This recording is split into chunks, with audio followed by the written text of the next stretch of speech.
We touch an awful lot here on the blog about how to get your perfect job, what to look for, how to get your foot in the door, but what if you've already done that? What if you got your foot in the door and did the interview? Well, now it's time for that really fun waiting period where you wait to hear back from them and see if you got the job. Right, but in the meantime, it's very important to follow up and send that thank you note. And there are definitely a slew of thoughts on the best way to go about it, but from our perspective, the first thing you should do is email. Send an email as soon as you can, whether it's later that afternoon or a day after. Just keep it top of mind so that they remember that they just had the interview with you. And also make sure to keep the email brief, but to also mention something that you took away from the interview, whether it was a question they answered for you or a piece of information about the company you didn't know before, because that will show them that you were listening just as much as you were giving information.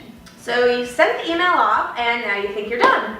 But you are wrong. You are not done. You absolutely need to send a handwritten thank you. And I guarantee you, as much as people talk about this, so very few people actually take the time to do it, especially in today's technology-filled world. People oftentimes just don't take the time. So sit down, like Jen said, make sure to, again, include something in the handwritten thank you note that lets them know that you remember that interview specifically, you were listening, and also just thank them for their time. Keep it short and sweet, but make sure that you sit down in a really timely manner and get that thing off into the mail.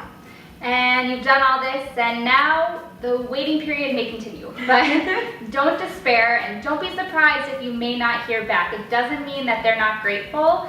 It's actually common policy, we think, that you often won't get a response. But trust us, you will be remembered if you do it, and you will be remembered if you don't.